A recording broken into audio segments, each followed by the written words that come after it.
Next भाई उसी video का पार्ट है भाई कि कोणों के आधार पर त्रिभुज के कितने प्रकार होते हैं ये देखेंगे हम। तो कोणों के आधार पर भी त्रिभुज तीन प्रकार के होंगे। नंबर एक न्यून कोण त्रिभुज। तो न्यून कोण त्रिभुज जिस त्रिभुज के प्रत्येक कोण 90 डिग्री से छोटे होते हैं। जिस त्रिभुज के प्रत्येक कोण 90 डिग्री से छोटे होते हैं वो त्रिभुज के अलावा न्यून कोण, जैसे इस टाइप का त्रिभुज वगैरह होंगे। समकोण त्रिभुज जिस त्रिभुज का एक कोण 90 डिग्री होता है, एक कोण 90 डिग्री होता है वो कहलावा समकोण त्रिभुज। तो इस टाइप का भाई ये हो गया 90 डिग्री, और 90 डिग्री के सामने की भुजाकर्ण कहलावा भाई। और 90 डिग्री जिस बिंदु पर बना उसमें मिलने वाली रेखाएं जो है एक आधार और एक लंब कहलाती है। तो एक पाइथागोरस प्रमेय हो रहा है समकोण त्रिभुज में। क्या हो रहा है? कर्ण का स्क्वायर बराबर लंब का स्क्वायर प्लस आधार का स्क्वायर। समकोण त्रिभुज के क्षेत्रफल की बात करें तो 1/2 आधार गुना ऊंचाई होगा। ऊंचाई का मतलब है यहाँ लंब तक। नेक्स्ट भाई अधिक कोण त्रिभुज का जिसका एक कोण 90 डिग्री से बड़ा होता है वो अधिक कोण कहलाता है। तो अगर चित्र भी देखना चाहोगे तो इस टाइप का चित्र बनेगा भाई, जिसका एक कोण 90 डिग्री से बड़ा होता है, 90 डिग्री से बड़ा, तो ये कहना अधिक कोण त्रिभुज। दोबारा फिर न्यून कोण जिसके प्रत्येक कोण 90 से छोटे, अधिक समकोण जिसका 90 और अधिक कोण जिसका 90 तक बड़ा।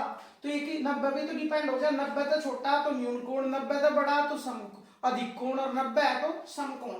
नेक्स्ट भाई कल आप तक वर्त से संबंधित लिखवाए थे, आज उन वर्त की हैं ये रह गए थे, कल में भी रिपीट कर रहे।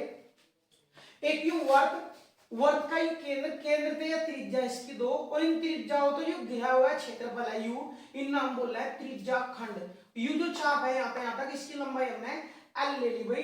अगर इस त्रिज्या खंड का क्षेत्रफल निकालना और यू कोण थीटा हो तो जो वर्त का क्षेत्रफल हो उसका थीटा कोण 360 गुना कर दो। थीटा कोण 360 का आधा 8, क्योंकि टोटल जो क्षेत्रफल है वो कितने डिग्री के बराबर है?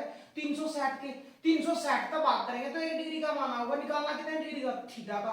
तो इसलिए त्रिज्या खंड का जो क्षेत्रफल होगा, त्रिज्या खंड अर्थात इन त्रिज्याओं से घिरा हुआ जो क्षेत्रफल है त्रिज्या खंड बोलेंगे, उसका जो क्षेत्रफल होगा वो थीटा कोण 360 इंटू पाई आर स्क्वायर होगा भाई। अगर इस चाप की लंबाई एल का मान निकालना तो चाप की लंबाई एल का मान कैसे निकालेंगे? थीटा कोण जो परिधि है 2 पाई आर उसका थीटा कोण 360 गुना कर देंगे, हम चाप की लंबाई निकाल पाएंगे भाई। अब त्रिज्या खंड के माप निकालना, परिमाप निकालना था, त्रिज्या खंड का परिमाप यू होगा भाई, ये दो त्रिज्याएं और यू चाप, और चाप की लंबाई दी आई थी थीटा कोण 360 इंटू 2 पाई आर, और इनकी लंबाई आर प्लस आर 2r हो जाएगी भाई। नेक्स्ट भाई वर्तखंड का क्षेत्रफल। तो वर्तखंड क्या होगा? ये है त्रिज्याएं, ये त्रिज्याएं और ये कि जीवा एल, ये तो दिव्यनगर मिला दें तो ये जो क्षेत्र है इसमें बोलना है वर्तखंड। वर्तखंड का क्षेत्रफल क्या होगा भाई? पाई थीटा कोण 360 minus 1/2 sine theta into are square. इस वर्तखंड का क्षेत्रफल भी निकाल दिया हमने, पाई थीटा कोण 360 minus 1/2 sine theta into are square. लेकिन वर्तखंड का परिमाप, तो इसका परिमाप पूछा तो इस चाप की लंबाई चाहिए और प्लस यह जिह्वा चाहिए भाई। चाप की लंबाई कैसे निकाली थी हमने भी? थीटा कोण 360 इंटू 2 पाई आर। तो चाप की लंबाई तो होगी थीटा कोण 360 प्लस 2 पाई आर, और जिह्वा की लंबाई एल जोड़ देंगे भाई, वर्तखंड का परिमाप आ जाएगा। नेक्स्ट समकेंद्रीय वृत्त, दो समकेंद्रीय वृत्त। समकेंद्रीय का मतलब हो जिन दो वृत्तों का केंद्र एक ही हो, तो यू केंद्र है दोनों वृत्तों का, इसका भी और बाह्य वृत्त का भी। तो बड़े वृत्त की त्रिज्या हमने r1 और छोटे वृत्त की त्रिज्या का r2 ले, तो इनके बीच में जो क्षेत्रफल बचा जो डार्क होने वाला है इसका जो क्षेत्रफल बचेगा वो कैसे निकालेंगे हम? कि पाई इंटू बड़े R1 का स्क्वायर माइनस R2 का स्क्वायर कर देंगे, समकेंद्रीय वस्तु के बीच घिरा क्षेत्रफल निकल कर देगा। इन नाम छल्ले का क्षेत्रफल भी बोल सके भाई। तो यह वीडियो जो पहली वीडियो है उसी का पार्ट है, बीच में वीडियो कट गई थी इसलिए दूसरी वीडियो का उसी वीडियो का पार्ट है भाई। नेक्स्ट भाई बहुभुज। बहुभुज मोस्ट इंपोर्टेंट है भाई, बहुभुज का परिभाषा पढ़ेंगे पहले। बहुभुज क्या हो? दो से अधिक भुजाओं से घिरी आकृति बहुभुज कहलावा है। दो से अधिक का मतलब चाहे वो त्रिभुज है, चाहे वो चतुर्भुज है, चाहे पंचभुज है, चाहे षटभुज है, चाहे सप्तभुज है, चाहे अष्टभुज है, कोई दो से अधिक जितनी भी भुजा किसी की आकृति की है वही बहुभुज कहलावा भाई। अगर बहुभुज की भुजाओं की संख्या n है तो उसके अंतर कोणों का योग n-2 इंटू 180 होता है। जैसे अगर त्रिभुज का ही निकालना है कि त्रिभुज के अंतर कोणों का योग बताओ, तो त्रिभुज की भुजाएं कितनी है? 3 मान टेक रहे हैं, 3-2 1 और 1 की गुणा करेंगे तो त्रिभुज के तीनों कोणों का योग 180 लिखवाता, वो बात यंत्र ही गई थी भाई। नेक्स्ट एन भुजा वाले समबाहुभुज की प्रत्येक अंतःकोण का मान बताओ। तो ध्यान देंगे अंतःकोणों का योग लिखवा है n-2 इंटू 180। अगर भुजाओं की संख्या अर्थात भुजाएं सम है तो जितनी भुजा है उसका भाग कर दो, प्रत्येक कोण का मान आ जाएगा। जैसे भी थोड़ी देर पहले हमने कहा कि समबाहुभुज ले, अगर समबाहु त्रिभुज लेना है तो त्रिभुज में 3 भुजा, तो 3 - 2 1 1 की गुणा 180 मतलब 180 बटे 3, तो 180 बटे 3 कितना, प्रत्येक कोण का मान 60।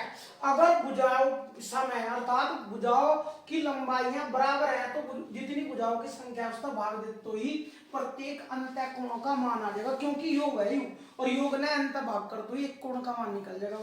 नेक्स्ट, n भुजाओं वाले बहुभुज के बहिष्कोणों का योग, तो n भुजाओं के बहिष्कोण या बाह्य कोणों का जो योग हो 360 हो।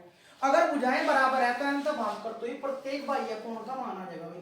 जैसे भी अंतःकोणों का योग कितना है n-2 इंटू 180। अगर भुजाओं की लंबाई बराबर है अर्थात समबाहुभुज का हमने सम का मतलब बराबर भुजाएं, अगर भुजाएं बराबर है तो अंत भाग कर तो ही प्रत्येक अंतःकोण की माप आ जाएगी। ऐसे ही सम किसी भी बहुभुज के बहिष्कोणों का योग तो 360 हो, लेकिन भुजाओं की लंबाई अगर समान हो अर्थात वो समबाहुभुज है तो अंत भाग कर तो ही प्रत्येक अंतःकोण का मान आवे। और ध्यान देंगे किसी भी बहुभुज के अंतःकोण और बाह्य कोणों का योग 180 डिग्री होता है। किसी भी बहुभुज के अंतःकोण और बाह्य कोणों का योग 180 डिग्री होता है। मोस्ट इंपोर्टेंट क्वेश्चन है, इस पर कई बार क्वेश्चन आ लिया। नेक्स्ट, n भुजाओं वाले बहुभुज को विकर्णों की संख्या, किसी भी बहुभुज में कितने विकर्ण हो सके वो निकालना, तो n-3 बटे 2।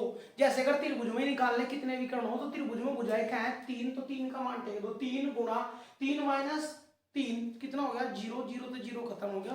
तो त्रिभुज में विकर्णों की संख्या कितनी आई वो निकालना था हमने, तो n-3 बटे 2, तो त्रिभुज में विकर्णों की संख्या निकालनी थी वही, तो n-3 बटे 2।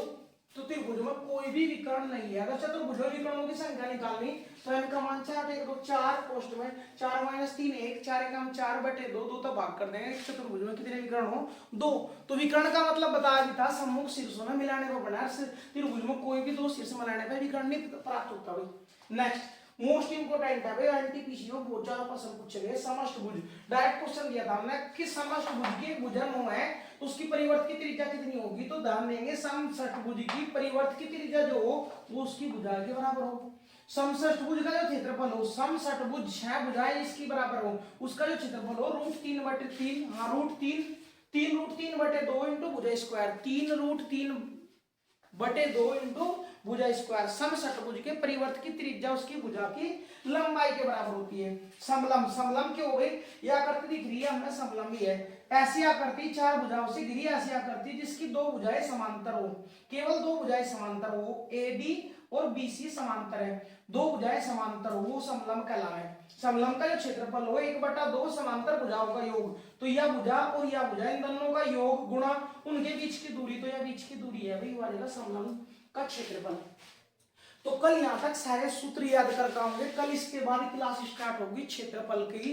ग्रुप डी का एक भी क्वेश्चन एडवांस मैथ का आपका बेहतर नहीं आऊगा, इसकी गारंटी हम 100% दें। तो ठीक है दोस्तों, थैंक यू, नमस्कार, बाय बाय।